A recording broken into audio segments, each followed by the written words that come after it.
সালাম, শুভেচ্ছা ও স্বাগতম। আমি মিল্টন। আজ আপনাকে নিয়ে যাচ্ছি ইতিহাসের এই দিনে পৃথিবীর কোথায় কি ঘটেছিল, এই দিনের তাৎপর্য ও বিশেষত্ব এবং এই দিনের ঐতিহাসিক ঘটনা ও রটনা যা পৃথিবীকে বদলে দিয়েছে তা জানতে। চলুন পৃথিবীর ইতিহাসে এই দিনে কোথায় কি ঘটেছিল তা এক নজর দেখে আসি। আজ 20শে মার্চ। প্রথমেই পৃথিবীর ইতিহাসে এই দিনের আলোচিত, সমালোচিত এবং বিখ্যাত সব ঐতিহাসিক ঘটনা ও রটনা জেনে নেই। 1686 সালের 20শে মার্চ বাংলার ইতিহাসে এক অত্যন্ত তাৎপর্যপূর্ণ দিন। কারণ এই দিনে ইস্ট ইন্ডিয়া কোম্পানি কলকাতার সুতানাটি গ্রামে প্রথমবারের মতো তাদের পতাকা উত্তোলন করে। এটি ছিল বাংলায় ব্রিটিশ বাণিজ্য ও রাজনৈতিক আধিপত্য বিস্তারের প্রাথমিক পদক্ষেপগুলোর একটি। সুতানাটি, গোবিন্দপুর ও কালীঘাটা এই তিনটি গ্রামের সমন্বয়ে পরবর্তীতে আজকের মহানগরী কলকাতা গড়ে ওঠে, যা ব্রিটিশ ভারতের রাজধানী হিসেবে দীর্ঘকাল গুরুত্বপূর্ণ ভূমিকা পালন করেছিল। 1739 সালের 20শে মার্চ পারস্যের শাসক নাদির শাহ দিল্লির মসনদ দখল করেন। মোগল সম্রাট মোহাম্মদ শাহকে পরাজিত করে তিনি দিল্লিতে প্রবেশ করেন এবং শহরটিতে বিশাল ধ্বংসযজ্ঞ ও লুটতরাজ চালান। ইতিহাসে নাদির শাহের আক্রমণ হিসেবে পরিচিত এই ঘটনাটি মোগল সাম্রাজ্যের পতনের পথকে আরো ত্বরান্বিত করেছিল। এমনকি তিনি বিখ্যাত ময়ূর সিংহাসন ও কোহিনূর হীরা লুট করে পারস্যে নিয়ে যান, যা মোগলদের ঐশ্বর্যের এক বড় সমাপ্তি নির্দেশ করে। 1814 সালের 20শে মার্চ যুবরাজ উইলিয়াম ফ্রেডরিক নেদারল্যান্ডসের রাজা হিসেবে অভিষিক্ত হন। নেপোলিয়নিক যুদ্ধের পর ইউরোপের মানচিত্রের যে রাজনৈতিক পুনর্গঠন হয়েছিল তারই অংশ হিসেবে নেদারল্যান্ডসে নতুন রাজবংশের শাসনের ভিত্তি স্থাপিত হয়। তার অভিষেক কেবল একজন শাসকের পরিবর্তন ছিল না, বরং এটি ছিল একটি স্বাধীন ও অখণ্ড নেদারল্যান্ডস রাজ্য গঠনের পথে এক ঐতিহাসিক যাত্রা, যা ইউরোপীয় রাজনীতিতে দীর্ঘস্থায়ী প্রভাব ফেলেছিল।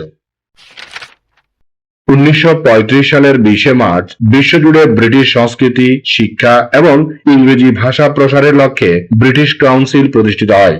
একটি অলাভজনক সংস্থা হিসেবে যাত্রা শুরু করে আজ এই সংস্থাটি বিশ্বের 100টিরও বেশি দেশে শিক্ষা, শিল্প ও সাংস্কৃতিক বিনিময়ের একটি শক্তিশালী মাধ্যম হিসেবে কাজ করছে। বিশেষ করে তথ্য প্রযুক্তি, ইংরেজি ভাষার দক্ষতা উন্নয়ন এবং আন্তর্জাতিক সহযোগিতার ক্ষেত্রে ব্রিটিশ কাউন্সিল গত 9 দশকে এক অনন্য সেতুবন্ধন তৈরি করেছে। এবার জেনে নেই এই দিনে জন্ম নেওয়া কিছু কিংবদন্তি ও অসাধারণ মানুষের কথা। আধুনিক বাস্তববাদী নাটকের পুরোধা ব্যক্তিত্ব হেনরিক ইবসেন 1828 সালের 20শে মার্চ নরওয়েতে জন্মগ্রহণ করেন। তাকে আধুনিক নাটকের জনক বলা হয়। তার লেখা নাটকগুলো প্রথাগত রোমান্টিক ধারার বাইরে এসে সামাজিক অসঙ্গতি, মানুষের অবদমিত বাসনা এবং পারিবারিক জীবনের জটিলতাগুলোকে অত্যন্ত সাহসিকতার সাথে উন্মোচন করেছে। এ ডলস হাউস এবং হেডডা গ্যাবলার এর মতো কালজয়ী নাটকের মাধ্যমে তিনি বিশ্ব সাহিত্যকে এক নতুন উচ্চতায় নিয়ে গেছেন। প্রখ্যাত ভারতীয় শাস্ত্রীয় সঙ্গীত শিল্পী চিন্ময় লাহিড়ী 1920 সালের 20শে মার্চ জন্মগ্রহণ করেন। সঙ্গীতের জগতে তিনি কেবল একজন গায়কই ছিলেন না, বরং তিনি ছিলেন একাধারে শিক্ষক এবং সঙ্গীততাত্ত্বিক। শুদ্ধ শাস্ত্রীয় সঙ্গীতের পাশাপাশি তিনি রাগাশ্রয়ী গানেও অসামান্য দক্ষতা প্রদর্শন করেছিলেন। তার সুগভীর জ্ঞান ও মার্জিত কণ্ঠশৈলী ভারতীয় উচ্চাঙ্গ সঙ্গীতের ধারাকে সমৃদ্ধ করেছে এবং অগণিত ছাত্রছাত্রীকে তিনি সঙ্গীতের পাঠ দিয়ে গেছেন। ভারতীয় নৈপথ্য গায়িকা অলকা ইয়াগনিক 1966 সালের 20শে মার্চ জন্মগ্রহণ করেন। 80-র দশকের শেষ ভাগ থেকে শুরু করে 90 এবং 2000-এর দশকের মাঝামাঝি সময় পর্যন্ত তিনি ছিলেন হিন্দি সিনেমার অন্যতম প্রধান নেপথ্য গায়িকা। অসংখ্য জনপ্রিয় সিনেমার গান গেয়ে তিনি কোটি কোটি শ্রোতার হৃদয় জয় করেছেন। জাতীয় চলচ্চিত্র পুরস্কার সহ অগণিত সম্মাননা অর্জন করা এই কণ্ঠশিল্পী আজও তার সুমধুর কণ্ঠ দিয়ে সুরের মূর্ছনা ছড়িয়ে যাচ্ছেন। বাংলাদেশ জাতীয় ক্রিকেট দলের উদ্বোধনী ব্যাটার তামিম ইকবাল 1989 সালের 20শে মার্চ জন্মগ্রহণ করেন। বাংলাদেশের ক্রিকেট ইতিহাসে তিনি অন্যতম সফল এবং প্রভাবশালী ব্যাটার হিসেবে গণ্য হন। বাঁহাতি এই ব্যাটসম্যান তার আক্রমণাত্মক ব্যাটিং এবং পাওয়ার হিটিং এর জন্য বিশ্বজুড়ে সমাদৃত। আন্তর্জাতিক ক্রিকেটে বাংলাদেশের হয়ে সর্বোচ্চ রানের মালিকদের মধ্যে তিনি অন্যতম। দেশের ক্রিকেটের কঠিন সময়ে হাল ধরে তিনি অনেক স্মরণীয় জয় উপহার দিয়েছিলেন। যা তাকে বাংলাদেশ ক্রিকেটের আইকন হিসেবে প্রতিষ্ঠিত করেছে। স্মরণ করছি এই দিনে চলে যাওয়া কিছু কিংবদন্তি ও অসাধারণ মানুষের কথা। ব্রিটিশ ভারতের অন্যতম প্রভাবশালী ও বিতর্কিত ভাইসরয় জর্জ ন্যাথানিয়েল কার্জন 1925 সালের 20 মার্চ মৃত্যুবরণ করেন।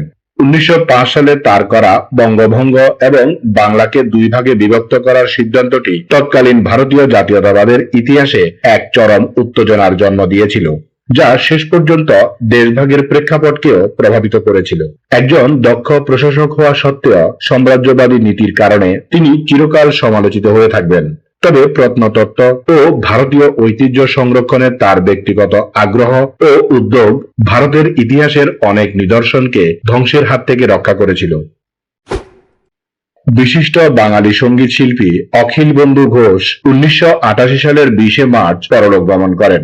তিনি ছিলেন মূলত আধুনিক বাংলা গানের এক জাদুকর। তার দরদী কণ্ঠ, গানের উচ্চারণ ভঙ্গি এবং বিশেষ করে রাগ প্রধান গানের প্রতি তার অসাধারণ দখল তাকে সমসাময়িক শিল্পীদের থেকে আলাদা করেছিল। কালো ভ্রমর, আমি যে জলসাগরে এ জাতীয় কালজয়ী গানগুলোর মাধ্যমে তিনি আজও সঙ্গীত প্রেমী মানুষদের হৃদয়ে বেঁচে আছেন। বাংলা সঙ্গীতের স্বর্ণযুগের অন্যতম এই রূপকার তার শিল্প দিয়ে বাংলা গানের ভান্ডারকে সমৃদ্ধ করেছেন। বাংলাদেশের 19তম রাষ্ট্রপতি জিল্লুর রহমান 2013 সালের 20 মার্চ সিঙ্গাপুরের মাউন্ট এলিজাবেথ হাসপাতালে চিকিৎসাধীন অবস্থায় শেষ নিঃশ্বাস ত্যাগ করেন। তিনি ছিলেন বাংলাদেশ আওয়ামী লীগের এক অবিসংবাদিত নেতা, যিনি ভাষা আন্দোলন থেকে শুরু করে বাংলাদেশের স্বাধীনতা সংগ্রাম এবং পরবর্তীতে গণতন্ত্র পুনরুদ্ধারের প্রতিটি আন্দোলনে অত্যন্ত গুরুত্বপূর্ণ ভূমিকা পালন করেছিলেন। একজন শান্ত ও স্থির রাজনীতিবিদ হিসেবে তিনি দলমত নির্বিশেষে সকলের শ্রদ্ধা অর্জন করেছিলেন। রাষ্ট্রপতির দায়িত্বে থাকা অবস্থায় তার মৃত্যু সমগ্র জাতিকে গভীরভাবে শোকাহত করেছিল। এবার এই দিনের বিশেষ দিবস ও উৎসবের গল্প শুনি। আজ আন্তর্জাতিক সুখ দিবস। প্রতি বছর 20 মার্চ আন্তর্জাতিক সুখ দিবস বিশ্বজুড়ে পালিত হয়। সুখ বা আনন্দকে মানুষের জীবনের অন্যতম মৌলিক লক্ষ্য হিসেবে স্বীকৃতি দেওয়ার উদ্দেশ্যেই এই দিবসটি প্রবর্তন করা হয়। 2012 সালে জাতিসংঘের সাধারণ পরিষদের এক অধিবেশনে এই দিবসটি পালনের সিদ্ধান্ত নেওয়া হয় এবং 2013 সাল থেকে সারা বিশ্বে এই দিবসটি পালন করে আসছে। মূলত কোন দেশের উন্নয়ন শুধু অর্থনৈতিক সমৃদ্ধির উপর নির্ভর করে না, বরং নাগরিকদের শারীরিক ও মানসিক সুস্থতা এবং সামগ্রিক সুখ বা সন্তুষ্টির উপরও নির্ভর করে। এই বার্তাটি ছড়িয়ে দেওয়াই এই দিবসটির মূল লক্ষ্য। ভুটান রাজ্যের প্রবর্তিত গ্রস ন্যাশনাল হ্যাপিনেস দর্শনের দ্বারা অনুপ্রাণিত হয়ে এই দিবসটি পালন করা হয়, যেখানে জাতীয় আয়ের চেয়ে মানুষের সুখ ও সমৃদ্ধিকে অধিক গুরুত্ব দেওয়া হয়েছে।